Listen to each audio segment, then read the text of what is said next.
और 5G यानी 5 generation के शो में वक्त है खबरों के सेंसेक्स का, यानी वो शो जिसमें आपको दिखाते हैं वो खबरें जिन पर पूरे दिन हलचल होती है। खबरों के सेंसेक्स में आज कौन सी खबर बड़ी होगी, किस खबर पर पूरे दिन हलचल होगी, खबरों के सेंसेक्स में उस खबर की पूरी ABCD आपको बताएंगे, पूरी जानकारी आप तक पहुंचाएंगे। आज की सारी बड़ी खबरें आपको दिखाने के लिए हमारे साथ जुड़ेंगे देश भर में फैले हमारे रिपोर्टर्स, जिनकी रहती है खबरों के बाजार पर पैनी नजर। और अमित, आज की पहली खबर कहां से? चलिए रुक करते हैं कुंदन का। कुंदन, आज खबरों के सेंसेक्स के लिहाज से आपके पास कौन सी बड़ी खबर है जो पूरे दिन हलचल पैदा करने वाली है?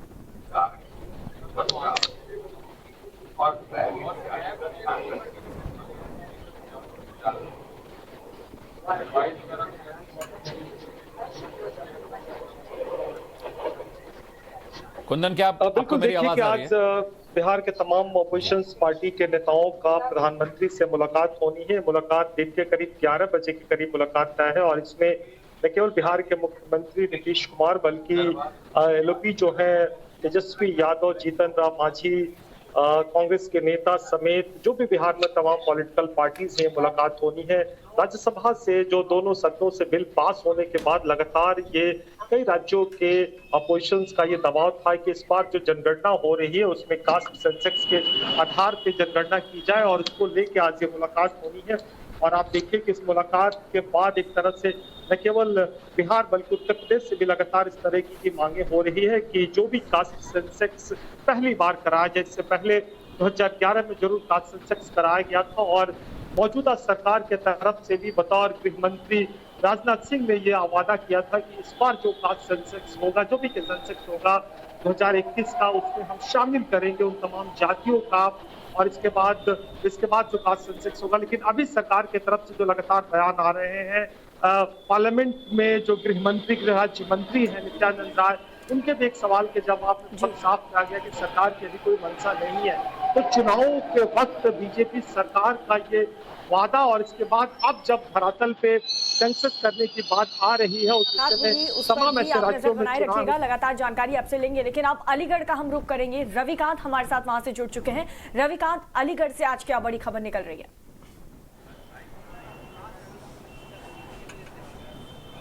देखिए, इस वक्त मैं अलीगढ़ से 26 किलोमीटर की दूरी पर अतरौली में हूं और यहीं पर 2 घंटे के बाद यानी जब अंतिम यात्रा प्रारंभ होगी कल्याण सिंह की, वो अतरौली आएगी और यहीं पर कल्याण सिंह के पार्थिव शरीर को रखा जाएगा। यहाँ पर भारतीय जनता पार्टी के तमाम बड़े नेता, home minister Amit Shah, defence minister Rajnath Singh, इसके अलावा यूपी के मुख्यमंत्री और तमाम दिग्गज नेता बीजेपी के, वो यहाँ पर आने वाले हैं उनके अंतिम यात्रा में हिस्सा लेने के लिए।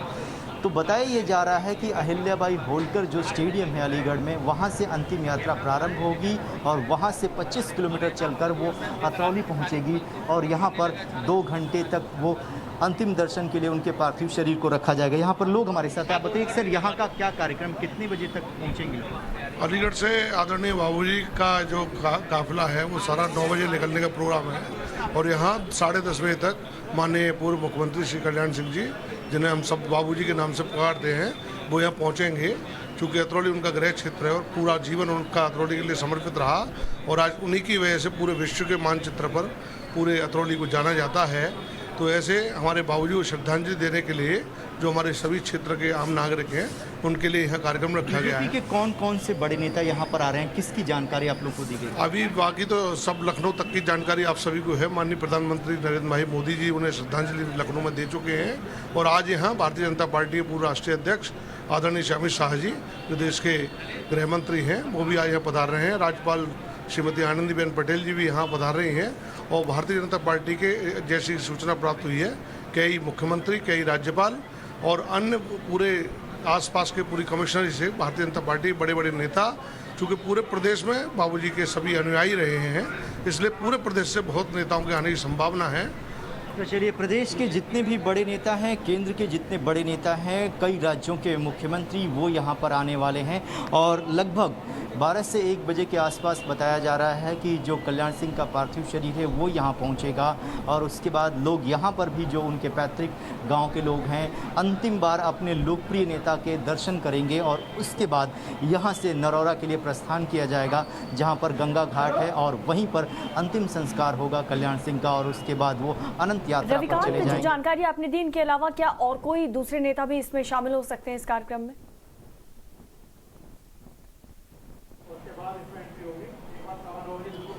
चलिए मैं यहाँ की तस्वीरें एक बार दिखा देता हूँ। ये पीडब्ल्यूडी का गेस्ट हाउस है और यहाँ पर तैयारियाँ लगभग पूरी कर ली गई हैं और ये वो स्थान है जहाँ पर यूपी के पूर्व मुख्यमंत्री और भारतीय जनता पार्टी के वरिष्ठ नेता कल्याण सिंह का जो पार्थिव शरीर है वो यहाँ पर रखा जाएगा और उसके बाद यहाँ आकर लोग एक एक करके अंतिम दर्शन करेंगे और इसके बाद जो आगे की जो प्रक्रिया है वो प्रारंभ होगी। जानकारी ये मिल रही है कि बीजेपी के जो बड़े नेता हैं वो भी आएंगे।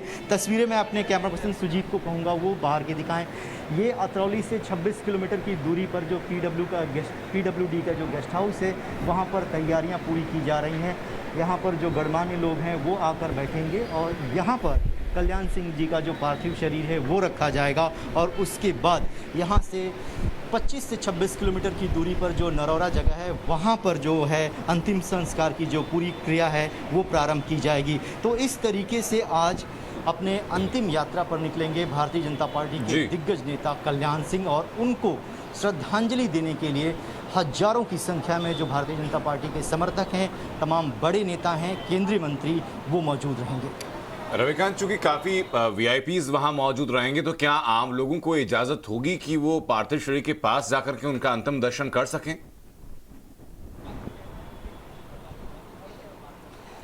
अनंत, कल रात से ही जो अलीगढ़ में अहिल्याबाई होलकर स्टेडियम है वहां पर कल्याण सिंह के पार्थिव शरीर को रखा गया था, जहां पर आम जनता उनके अंतिम दर्शन को कर रही थी और उसी के ठीक बगल में यूपी के मुख्यमंत्री योगी आदित्यनाथ भी एक आम व्यक्ति की तरीके, एक काम कार्यकर्ता की तरीके बैठे हुए थे।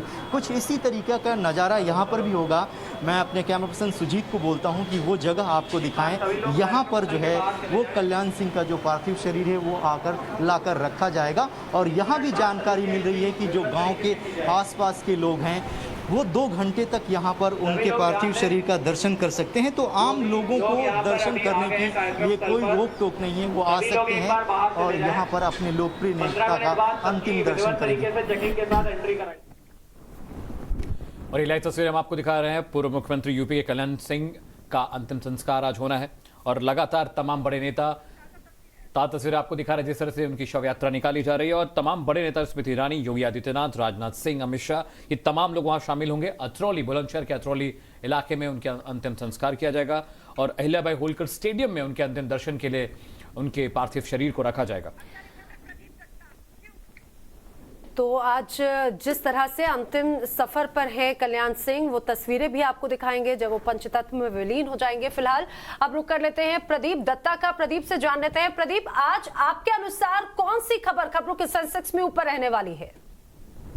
देखिए, सबसे बड़ी खबर रहेगी कि जो भारत सरकार ने डिसाइड कर लिया है कि उन्हें हुर्रियत कॉन्फ्रेंस के दोनों धड़े जो हैं उनको उन पे प्रतिबंध लगाना है। तो ये अब कब अनाउंसमेंट होती है इस पे सबकी नजर रहेगी, लेकिन ये बहुत ही बड़ा सिग्निफिकेंट वो होगा। क्यों सिग्निफिकेंट होगा? क्योंकि एक तो इससे राष्ट्रवादी जितनी भी ताकतें उनको बल मिलेगा और दूसरा जो पाकिस्तान और पाकिस्तान के अलगाववादी संगठन उन्हें बहुत बड़ा दचका लगेगा। सरकार ने सोच लिया है कि 2 धड़े हैं इस समय, एक तो है जो सईद अली शाह गिलानी चलाते हैं, दूसरा मिर्वाइज उमर फारूक चलाते हैं। दोनों पे प्रतिबंध लगाया गया। प्रतिबंध की वजह यह है कि देखा गया कि पिछले 3 दशक से किस तरीके से ये भारत विरोधी गतिविधियों में इन्वॉल्व थे। ये एमबीबीएस के एक स्कैम 2-4 दिन पहले पुलिस ने बस्ट किया था, जिसमें देखा गया था कि हुर्रियत के नेता एमबीबीएस के नाम पे जो बच्चे पाकिस्तान डिग्री के लिए भेजते हैं उनसे 15 से 20 लाख रुपए लेते थे। अब देखिए, 15 से 20 लाख रुपए लेते थे, उसमें से आधा पैसा जो था अपने ऐशो आराम के लिए खर्च करते थे और आधा जो पैसा था वो टेरर फंडिंग के लिए आते थे। या तो स्कूल जलाने के लिए इस्तेमाल आता था, किया जाता था, या तो वो पत्थरबाजी के लिए इस्तेमाल होता था, या तो वो टेरर ऑर्गेनाइजेशन जैसे लश्कर तोयबा, हिजबुल मुजाहिदीन और दुख्तरान मिलत को दिया जाता था। और उसके अलावा भी काफी एविडेंस है कि जैसे हुर्रियत नेता पहले भी, अभी काफी लोग जेल में भी हैं और उनका भी देखा गया किस तरीके से हवाला का पैसा पाकिस्तान से आता था और बाकी के मुल्कों से आता था, वो पैसा किस तरीके से ऐसी एंटी इंडिया गतिविधियों के लिए यूज होता था। इन सभी चीजों को देखिए अब सरकार ने सोचा कि बहुत हो गया, अब जीरो टॉलरेंस दिखानी पड़ेगी। एक बहुत महत्वपूर्ण ये पहलू भी सामने आया, इसके पहले भी आतंकी फंडिंग, टेरर फंडिंग को रोकने के लिए लगातार सरकार, प्रशासन लगातार कोशिशें करते रहे, जो तमाम एजेंसियां हैं, लेकिन अब छात्रों के नाम पर ये जो टेरर फंडिंग का पूरा मामला सामने आया, ये बहुत ज्यादा चौंका देता है। क्या ये समझा जाए कि जांच अभी अन्य स्तर पर भी आगे बढ़ेगी और भी बहुत सी चीजें सामने आएंगी? देखिए, जांच तो चलती रहेगी, लेकिन इन पे प्रतिबंध लगाना बहुत जरूरी हो गया। 3 दशक से देखिए वो कौन सा मुल्क होगा जो अलाउ करेगा कि आप वहां पे रहते हैं और भारत के खिलाफ मंसूबे बनाते और अपने दफ्तर चलाते।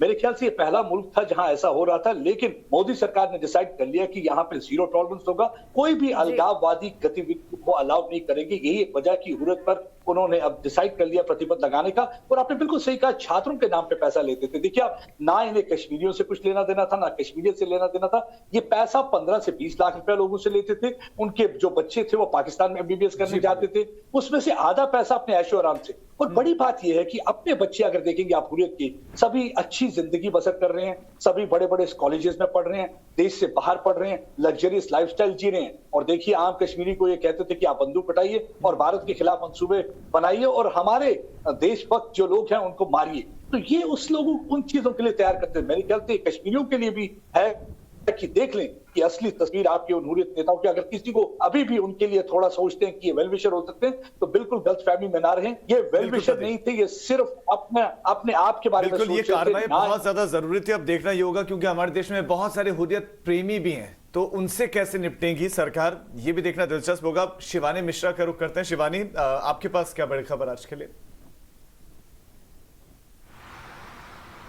देखिए, अगर महाराष्ट्र की बात की जाए तो इस बार शिवसेना ने न सिर्फ बीजेपी पर तीखा हमला किया है, बल्कि सीधे प्रधानमंत्री नरेंद्र मोदी को चुनौती दी है। जहां पर अपने मुखपत्र सामना में संजय राउत का एक कॉलम होता है रोक टोक, जिसमें उन्होंने साफ साफ ये लिखा कि अगर नाथूराम गोडसे ने महात्मा गांधी की जगह मोहम्मद जिन्ना को गोली मारी होती तो शायद 14 अगस्त के दिन विभाजन दिवस मनाने की जरूरत नहीं पड़ती। यानी कि कुल मिलाकर 14 अगस्त को विभाजन दिवस जो घोषित किया गया है प्रधानमंत्री नरेंद्र मोदी द्वारा, उस पर आपत्ति जताते हुए शिवसेना के बड़े नेता संजय राउत का ये कहना है कि अब पाकिस्तान को भारत में जब तक मिला नहीं लिया जाता तो पूरी तरह से भारत तैयार नहीं होगा और नरेंद्र मोदी को इस पर खास ख्याल रखने की जरूरत है। जिसके चलते उन्होंने गंभीर आरोप लगाते हुए ये कहा कि प्रधानमंत्री को 11 करोड़ मुसलमान जो पाकिस्तान में बसे हैं उनका सोच विचार करने के बाद पाकिस्तान को दोबारा भारत में कैसे लाया जाए, इस पर विचार करना होगा। अपने संपादकीय कॉलम में उन्होंने साफ साफ लिखा है कि महात्मा गांधी की मौत की जगह अगर मोहम्मद जिन्ना की मौत हुई होती तो ना ही देश का विभाजन होता, ना ही ऐसे दिन को मनाने की जरूरत पड़ती। एक के बाद एक जहां संजय राउत कहीं ना कहीं बीजेपी को हमेशा घेरते नजर आते हैं, इसमें महात्मा गांधी की मौत और जिन्ना की मौत को अफगानिस्तान में हो रहे पूरे इस कांड से जोड़ना एक बहुत बड़ी राजनीतिक फिलहाल यहाँ पर पहल बताई जा रही है।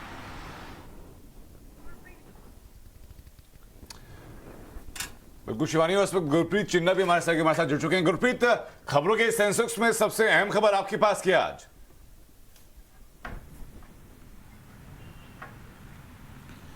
जी बिल्कुल, अगर बात करें पंजाब की तो हम पिछले काफ़ी दिनों से देख रहे हैं कि पंजाब में इन फाइटिंग जो कैप्टन अमरिंदर सिंह है नवजोत सिंह सिद्धू में लगातार चल रही है। लेकिन अब जो पहलू बाहर निकल के आया है वो बहुत डेलिकेट पहलू है, क्योंकि अब जो नवजोत सिंह सिद्धू के द्वारा अपॉइंटेड किए गए एडवाइज़र मालविंदर माली ने, उन्होंने पहले कश्मीर पे एक टिप्पणी की जिसको लेके कैप्टन अमरिंदर सिंह ने नाराज़गी जताई है और उन्होंने कहा है कि नवजोत सिंह सिद्धू को बोला है कि इन जो एडवाइज़र अपॉइंट किए ये देश के इंटरेस्ट में ऐसे मैसेज नहीं कर रहे, क्योंकि कहीं ना कहीं इनको पहले देश का इंटरेस्ट रखना चाहिए। और साथ में उन्होंने चेतावनी दी नवजोत सिंह सिद्धू को कि ये जो एडवाइज़र है इनको समझाया जाए वो सिर्फ एक पॉलिटिकल एडवाइस नवजोत सिंह सिद्धू को देने के लिए रखे हैं, इससे ज़्यादा वो अपनी लिमिट्स ना क्रॉस करे। और जिक्र जो है कि पिछले कुछ दिनों में हमने देखा कि जो मालविंदर माली है वो कंट्रोवर्सी में रहे जब उन्होंने कश्मीर को बोला कि इंडिया द्वारा ऑक्यूपाई किया गया है, और उसके बाद नवजोत सिंह सिद्धू की कोई भी टिप्पणी नहीं आई। पूरा देश इस पे रिएक्ट कर रहा है, पूरा देश कह रहा है कहीं ना कहीं ये गलत शब्दावली बरती गई है और देश को बांटने की बात की गई है। और जो कैप्टन अमरिंदर सिंह है उन्होंने भी कहा ये एंटी नेशनल एक्ट है जो मालविंदर माली का है, लेकिन नवजोत सिंह सिद्धू ने अभी तक इस पे कोई रिएक्शन नहीं किया, ना उस एडवाइजर को हटाया गया, ना उस एडवाइजर की टिप्पणी पे कोई स्पष्टीकरण दिया गया। तो इस बात को लेके सारा दिन इसी बात पे पॉलिटिक्स चलती रहेगी, क्योंकि हमने देखा है कि बीजेपी ने भी रिएक्ट किया है, बीजेपी ने भी ये बात बोली है कि कहीं ना कहीं ये एंटी नेशनल स्टेटमेंट नहीं देनी चाहिए। और जैसे कि नवजोत सिंह सिद्धू का पहले ही पाकिस्तान के साथ जो प्यार है वो बीजेपी लगातार हाईलाइट करती रही है, लेकिन एक बार दोबारा से ये कंट्रोवर्सी उठने से सारा दिन जो पॉलिटिकल रिएक्शंस है, जो जैसे श्रोमणी अकाली दल है वो भी ये कह रहे हैं कि इस समय टाइम है जो देश के लिए इतने लोग शहीद हुए, और श्रोमणी अकाली दल तो ये भी कह रही है कि जो लोग बॉर्डर पे अपनी जानें गंवा चुके हैं, ये जो सिद्धू द्वारा अपॉइंट किए गए जो मालविंदर माली है, उनको क्या उनकी शहादतें याद नहीं आई कि देश को बचाने के लिए, देश की सुरक्षा करने के लिए कहां कहां उन्होंने बलिदान दिए, उस बलिदान को नवजोत सिंह सिद्धू को याद नहीं है। और ये जो कंट्रोवर्सी है मालविंदर माली को, अब chief minister Punjab captain Amarinder Singh ने एक मीडिया को ये बात बोली है कि जरूरत है इसकी नवजोत सिंह सिद्धू को कि इनको अपने काबू में रखे, अदरवाइज ये पूरे देश के इंटरेस्ट के खिलाफ है और कांग्रेस को तो बड़ा डैमेज करेगी, जैसे ये टिप्पणियां दी जा रही हैं। और लगातार इस कंट्रोवर्सी को लेकर हम देख रहे हैं कि जो कांग्रेस में इन फाइटिंग है, भला कि नवजोत सिंह सिद्धू ट्राई कर रहे थे, और वो हमने देखा कि सैटरडे को वो सिसवा फार्म जाते हैं, कैप्टन अमरिंदर सिंह से मुलाकात करते हैं और एक कोऑर्डिनेशन कमेटी और स्ट्रेटेजिक पॉलिसी की कमेटी बना के उसमें ये कहते हैं कि लगातार मंत्री यहाँ पे ऑफिस में बैठेंगे मंडे टू फ्राइडे। लेकिन कहीं ना कहीं जो कल ये कैप्टन अमरिंदर सिंह ने अपना प्रेस रिलीज करके बताया गया है, तो उसमें कहीं ना कहीं जो इन फाइटिंग है कांग्रेस में वो लगातार बढ़ती जा रही है। और जो सबसे बड़ी खबर है ये पंजाब में कि जो इन फाइटिंग, दिल्ली हाईकमांड कहती थी कि हमने फॉर्मूला निकाला है, एक प्रेसिडेंट होगा, 4 वर्किंग प्रेसिडेंट होंगे, कैप्टन अमरिंदर सिंह सरकार रखेंगे, उन बातों को लेके उन्होंने कहा था कि इसके बाद इन फाइटिंग नहीं होगी। लेकिन लगातार हम देख रहे हैं कैबिनेट रीशफल की भी जब बात चलती है जी गुरप्रीत समझ गए, ये वाद विवाद खत्म होता नहीं दिख रहा है, क्योंकि अगर देश के बारे में अगर आप कोई बात कर रहे हैं तो आपको शब्दों का चयन करना बेहद जरूरी है। रुक करते हैं, अरिंदम दास का गुवाहाटी से जुड़े हैं। अरिंदम, आपके पास खबरों के सेंसेक्स के लिहाज से कौन सी बड़ी खबर है आज? देखिए, आसाम मिजोरम बॉर्डर को लेके जो सीमा विवाद है उसका जो टेंशन अभी फिर से बढ़ चुका है, क्योंकि कल एक घटना घटी है जिसमें दोनों तरफ से बहुत टेंशन बढ़ा हुआ है। ये खबर आ रही है हैलाकांदी डिस्ट्रिक्ट से, जहाँ पे सूचना अनुसार मिजोरम अथॉरिटीज़ ने एक आरसीसी ब्रिज कंस्ट्रक्ट करने की कोशिश की आसाम के अंदर में। ये खबर मिलते ही आसाम का पुलिस की तरफ से एक बड़ा टुकड़ी बुलेट प्रूफ गाड़ी में उस जगह के लिए गए और वहाँ पे मिजोरम के प्रशासन को चेतावनी दे कि यहाँ पे कंस्ट्रक्शन ना करें क्योंकि ये आसाम के अंदर है।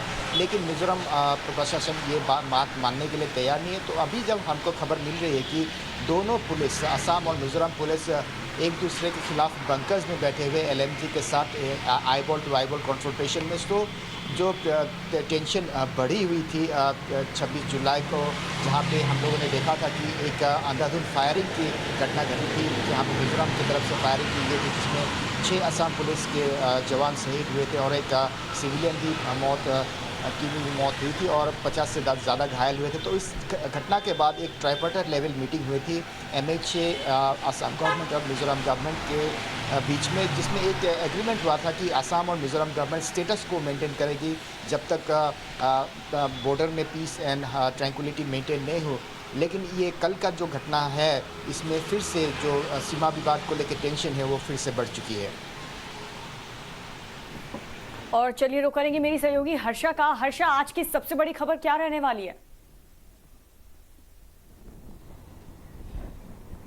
देखिए, अगर दिल्ली से आज की सबसे बड़ी खबर की बात करें तो अफगानिस्तान से लगातार लोग दिल्ली लाए जा रहे हैं, भारत उनको इवैक्यूएट करके लाया जा रहा है। सिर्फ इतना ही नहीं, भारत सरकार ने कतर, दोहा, तजाकिस्तान से मिल करके समन्वय योजना बनाई है, जिसके तहत जो भारतीय अफगानिस्तान में फंसे हैं उनको सुरक्षित वतन वापस लाया जाए। और इसी के तहत 135 लोगों को अब तक लाया गया है। चौथा विमान है जो कि सुबह लैंड किया है, जिसमें 104 लोग आए हैं। इसके साथ ही साथ कल अफगानिस्तान से दोहा रूट लेते हुए 31 लोग थे जिनको भारत लाया गया है। और जितने भी लोग वापस पहुंचे हैं वतन, उन्होंने अपनी स्टोरी शेयर की है, किस तरह से वहां पे महिलाओं के साथ परेशानी है, किस तरह से काबुल एयरपोर्ट पे अभी भी भारी संख्या में जो यात्री हैं, जो लोग हैं, वो इंतजार कर रहे हैं कि एक एक करके फ्लाइट आए, विमान आए और जितने लोग विमान में बैठकर आ सकते हैं वो सब अपने देश वापस आए। सिर्फ इतना ही नहीं, एक्सटर्नल अफेयर्स मिनिस्ट्री ने ऑनलाइन ई-वीजा के माध्यम से लोगों को फॉर्म भरने के लिए कहा गया है, जिसके तहत जो लोग अब जो अफगानिस्तान में फंसे स्टूडेंट्स हैं, चाहे वो पुणे यूनिवर्सिटी के हो, चाहे दिल्ली विश्वविद्यालय के हो, चाहे महाराष्ट्र के हो, चाहे केरला के मलयालीज हो, हो, जो भी वापस आना चाहता है वतन वो ऑनलाइन ई वीज़ा में अपना फॉर्म को भर दे, जिससे कि उनको लाने में काफ़ी आसानी हो। अगर बात करें अफगानिस्तान में काबुल की, तो सिर्फ काबुल के एयरपोर्ट पे ही नहीं बल्कि वहाँ का जो गुरुद्वारा है उसमें भी काफ़ी सारे हिंदू और सिख्स मौजूद हैं जिन्होंने वहाँ पे शुरुआत से ही शरण ली हुई है। उनको भी इवैक्यूएट करना सबसे बड़ी चुनौती है, इसीलिए एक एक करके लोगों से ऑनलाइन वीज़ा के फॉर्म जो है उनको भरने के लिए कहा जा रहा है। और देखिए अफगानिस्तान से किस तरह से लोग को इवैक्यूएट करके भारत लाना है,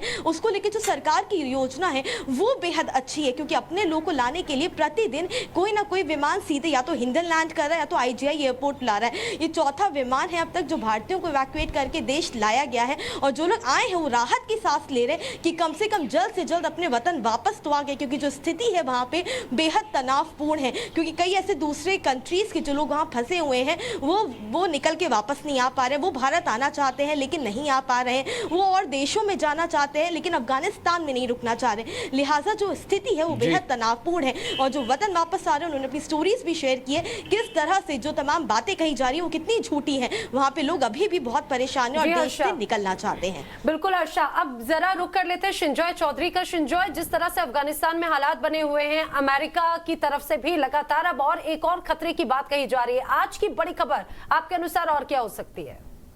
हाँ, सबसे बड़ी खबर आज जो है ये भारत एयर कॉरिडोर बनाए हैं between new Delhi and Kabul via Dushanbe. ये कॉरिडोर ऐसा है, एक प्लेन इंडियन एयरफोर्स का C-130 जो आप C-70 देखे हैं वो बहुत बड़े प्लेन है, C-130 उतना बड़ा प्लेन नहीं है, थोड़ा छोटा है। ये प्लेन रहेगा दिल्ली में नहीं, हिंडन में नहीं, ये पालम में नहीं, ये प्लेन रहेगा आपका दुशानबे में, ताजिकिस्तान में। इसका माने काबुल से थोड़ा पास ही रहेगा। और जब भी काबुल में स्लॉट मिलेगा, मान लीजिए दो चीज होना चाहिए। एक है स्लॉट, आपका परमिट दिन में 2 बार मिला है, इसका कोई मतलब नहीं है, उससे कोई फायदा नहीं है। हाँ, आपका जो चाहिए वो स्लॉट चाहिए। यदि जिस दिन जिस टाइम में आपका स्लॉट मिलेगा, ये पहली बात। सेकंड बात है 20, 30, 40 इंडियन जो भी बचे हैं अभी भी, और मान लीजिए अफगान सिख, अफगान हिंदू और बाकी जो अफगान है जो भारत के साथ दोस्ती है, जिनका जो भारत को सहायता किया है, जो भारत आने चाहते हैं, उनको वापस लाना है। तो जो होगा ये C-130 बहुत जल्दी पहुंच जाएंगे, जल्दी से जल्दी। मान लीजिए आधा घंटा 45 मिनट में दुशानबे से काबुल पहुंच सकते हैं। एक बार पहुंच जाए वहां स्लॉट मिलने के बाद, और वो अफगान बिल्कुल कोशिश यही है कि कैसे जल्द से जल्द वहां से भारतीयों को निकाला जाए। और अब जल्दी से रुक कर लेते हैं अमित राजपूत का, गुजरात से हमारे साथ अहमदाबाद से जुड़ गए। अमित, गुजरात से क्या बड़ी खबर आपके पास है? देखिए, गुजरात की हम बात करें तो गुजरात में आज जिस तरह से हॉल मार्किंग यूनिक आईडी को लेके गुजरात के सोनी जो व्यापारी हैं वो स्ट्राइक पे, एक दिन के स्ट्राइक पे उतरे हुए हैं। साथ ही साथ ये जो स्ट्राइक है वो देश भर में चलने वाली, और साथ साथ ज्वेलरी एसोसिएशन से जुड़े हुए जो यहाँ के अध्यक्ष हैं उनसे हमारी बातचीत हुई थी। उनका साफ साफ कहना है कि ये जो हॉलमार्क यूनिक आईडी का जो कानून लाया गया है, इससे छोटे जो सोना चांदी के व्यापारी हैं उनको बड़ी दिक्कतें आने वाली हैं। फिर से इंस्पेक्टर राज जो है वो देश में कायम होगा। साथ ही साथ जिस तरह से नेशनल टास्क फोर्स को जिस तरह की अथॉरिटी दी गई है कि जो भी सोना चांदी का व्यापारी है उसके पास अगर हॉलमार्क यूनिक आईडी नहीं है तो उस जगह उसकी दुकान की तलाशी लेना, बिना वारंट जो सोना चांदी मिले उसे जब्त करना। तो इन तमाम चीजों को लेके सोना चांदी के जो व्यापारी हैं वो बहुत गुस्से में हैं। साथ ही साथ उनके द्वारा गुजरात के जो अध्यक्ष हैं उन्होंने केंद्रीय मंत्री पुरुषोत्तम रूपाला को एक पत्र लिखा है, और इस जो ये हॉलमार्क यूनिक आईडी का जो कानून है उसे रद्द करने के लिए और साथ ही साथ उसे रोकने के लिए तत्काल ये मांग की है। क्योंकि एक तरफ कोरोना की वजह से जिस तरह से व्यापार ठप हो चुका था, दूसरी तरफ ये जो कानून आया बिल्कुल इससे अमित, छोटे सोने इस चांदी बात को के लेकर के व्यापारी वर्ग में काफी ज्यादा रोष है और खासतौर पर वो लोग जो कि सोने का व्यापार करते हैं। बड़ा शुक्रिया आप सभी लोगों का तो जोड़ने के लिए। तो हमारे अलग अलग रिपोर्टर्स ने आपको तमाम वो खबरें बताई जो कि उनकी राज्य में, उनके क्षेत्र में जो कि आज ट्रेंड करने वाली हैं, जो कि आपके लिए सबसे ज्यादा जानना जरूरी होता है। लेकिन उनका क्रम क्या होगा, किस खबर की महत्ता कितनी होगी, ये आपको ग्राफिक के जरिए बताते हैं कि इससे पहले खबरों का क्रम क्या था और खबरों के सेंसेक्स में हर एक खबर की पूरी एबीसीडी, पूरी डिटेल आपको बताने के बाद खबरों का क्रम अब क्या होने वाला है, ये दोनों चीजें आपको बताएंगे। पहले बता देते हैं आपको कि अब तक का क्रम क्या था। आपको बता दें, कल्याण सिंह जो कि उत्तर प्रदेश के पूर्व मुख्यमंत्री, उनका अंतिम सफर की तस्वीर आपको दिखाई, वो खबर प्रमुखता में रहेगी। ये अब तक का क्रम आपकी स्क्रीन पर, और जो बदले क्रम वो आप अब देखेंगे। जी हाँ, कास्ट सेंसेक्स की बात करें, पहली खबर अब कल्याण सिंह जी हैं, उसके बाद दूसरी खबर है कास्ट सेंसस के मुद्दे पर जो बैठक होने वाली दिल्ली में, तीसरी खबर हुर्रियत कॉन्फ्रेंस पर बड़ी कार्रवाई को लेकर है, जबकि चौथी बड़ी खबर है पंजाब में सिद्धू और अमरिंदर के बीच जो बातचीत का विवाद शुरू हुआ।